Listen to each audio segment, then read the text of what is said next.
As you can see, I'm back in the Land Between the Lakes National Recreational Area today to make another video. We're just passing through and found about another building that just some way or another got overlooked, and that is a very unusual thing for when they made everybody move out of this area in 1964.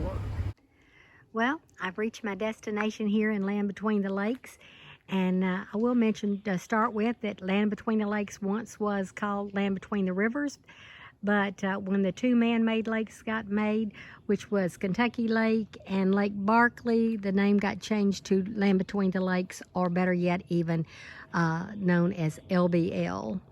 And where I'm at today is of pretty good importance to this area. I'm afraid this building's not going to be standing much longer, but this was once the office of Dr. James Henry Scarborough. And Dr. Scarborough was raised in this area. His parents were Asa and Celia Scarborough, and he had two brothers that I found listed, John and Samuel. And Dr. Scarborough was, well, I should say before he became a doctor, was James was sickly, and so he had an interest in medicine, and he studied that a lot, but he didn't always get to do things because of the financial needs, and his father just parents being just farmers that he would like to probably.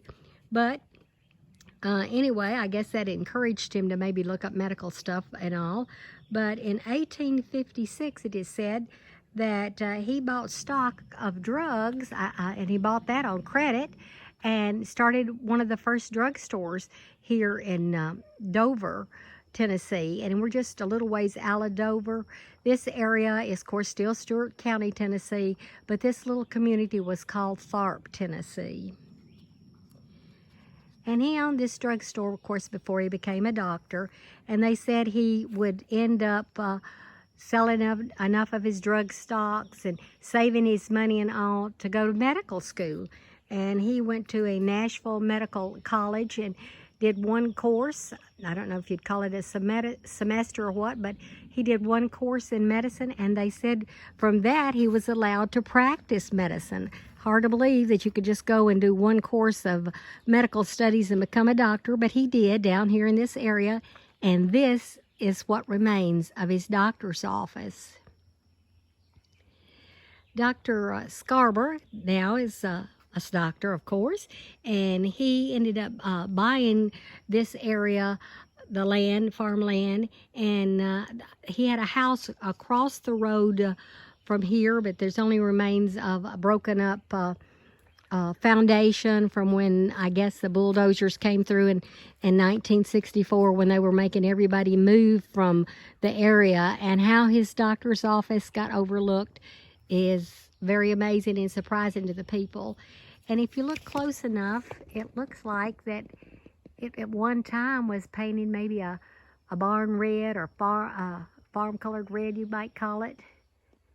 But there's very little of it left, and there's not going to be much left standing for sure in a couple of more years, if anything. I want to tell you a little bit more about Dr. Scarborough, as I found him a very interesting man when I did a little bit more research on him before coming and videoing this. And that was that some places I read that him and his wife Minerva had 8 children. Some places I read that there was 10 children. I actually found a place that gave the names of 9 children that he had. So I'm really not exactly sure how many children he had, but somewhere between 8 and 10. And they say a couple of them are buried next to him at this, or close by him at the cemetery, and we'll be heading over there in just a little bit. With having just that one course at the medical school, and he worked hard at it and would save his money and go back to school and finish up and get a degree later. So I think he did another 4 years of maybe schooling or whatever, or maybe even longer than that to get a degree. But he was able to practice here in this small community. And of course, back then, that being the 1800s, they were making house calls. And yes, The roads are rough today, but I'm sure they were just passed back then, as Dr. Scarbor would make house calls by horseback. And I'll insert a picture to show you what I saw of one of the pictures of him doing house calls, I guess, but at least he was on horseback. I will mention that Dr. Scarbor lived during the time of the Civil War, and he did serve in the Civil War and was aiding the medical unit there for the Civil War. And what I found fascinating when I was reading about him is that after the war, he would be invited to go back and speak at the Nashville Medical School about his methods of practice that he was using in his medical field. So evidently they realized after just doing that one course, maybe and before he finished his degree and all, that he had done a lot of training by being in the Civil War. It is said that Dr. Scarborough finished his medical degree in 1872. And I'm afraid that in another year or two, when I pass through, maybe again taking a remembrance glimpse at this old building, that it won't be there any longer. And I do see that looks like somebody has been going through with the path, and it's not very good. It's a pretty weeded area, but I'm going to walk over as long as I don't see a snake under my feet. I'll be okay.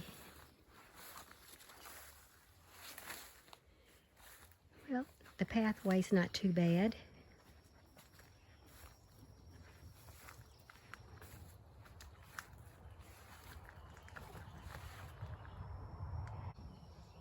Most of the building's gone, and an old tire's been thrown in here.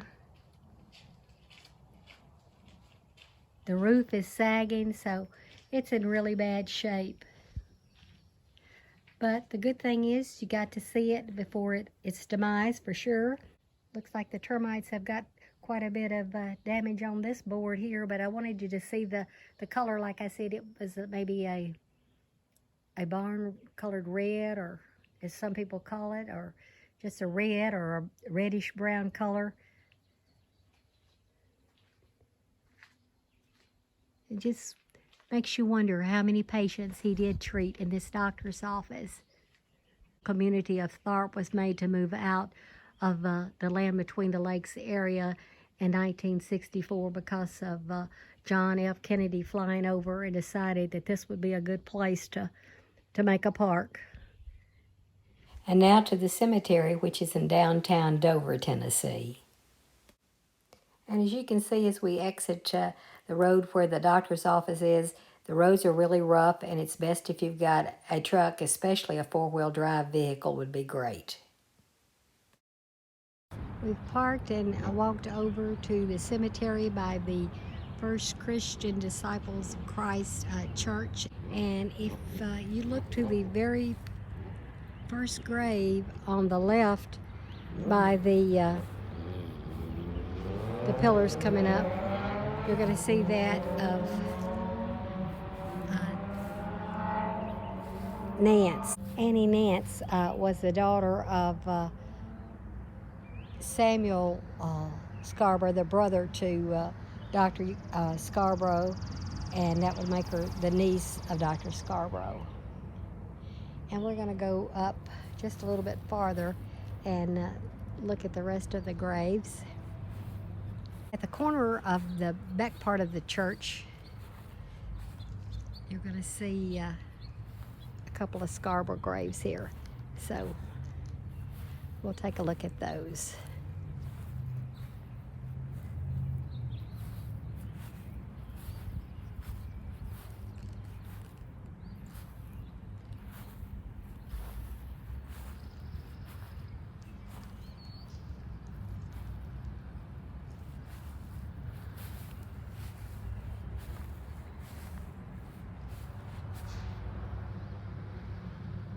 The first one that you come up on that's about an old cut stump is that of Samuel Scarborough, which was the brother to Dr. Scarborough. And it's his and his wife's marker, which was, her name was Martha. Charles D. Scarborough and Ann Scarborough.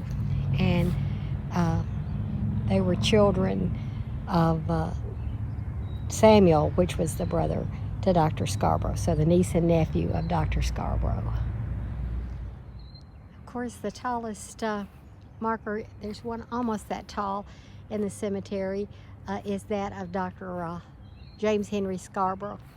But as we left down here where his brother is buried, there's another Scarborough on the way that I see here.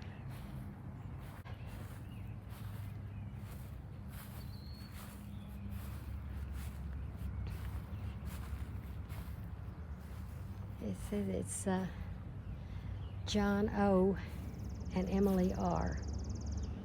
Gone but not forgotten.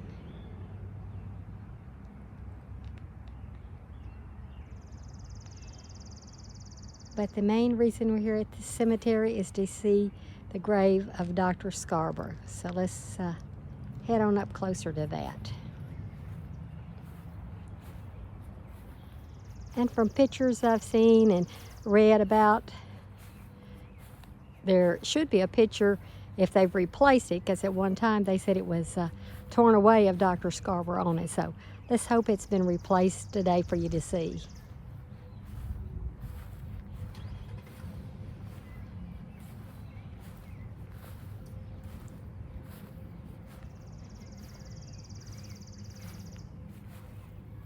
And see some footstones here, and it looks like it is for Dr. Scarborough and his wife, because the initials say Dr. J.H. Scarborough, or S, I should say, for James Henry Scarborough.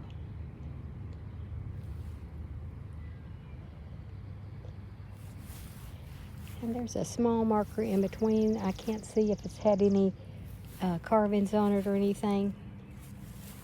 But this one over here has MES, which would be for Dr. Scarborough's wife, Minerva Scarborough.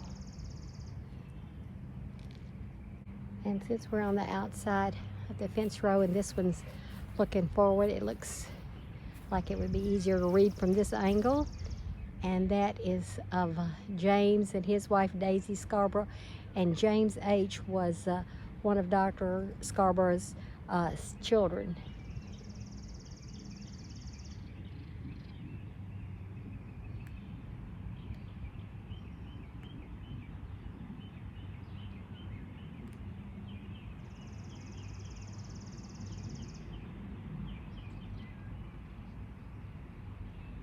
So now let's head on inside the gate and take a closer look at the graves.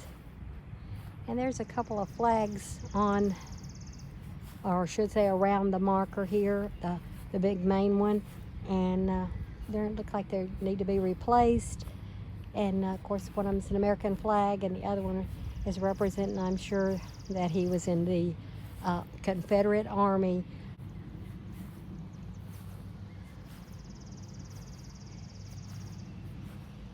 And as we enter through the gates, the first thing we see is Dr. Scarborough's initials and his birth and death date.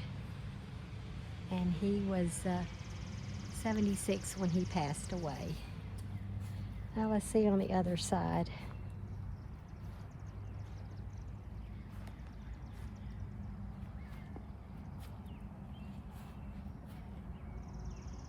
And it has, of course, has Scarborough at the bottom.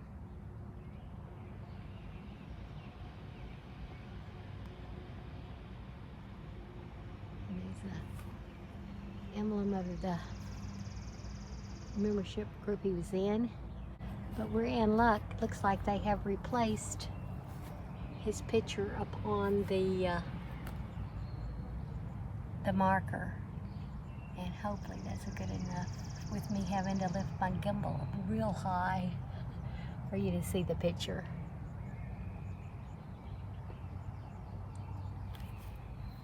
And that means his wife's information should be on the other side, and we'll go around and look. And it is.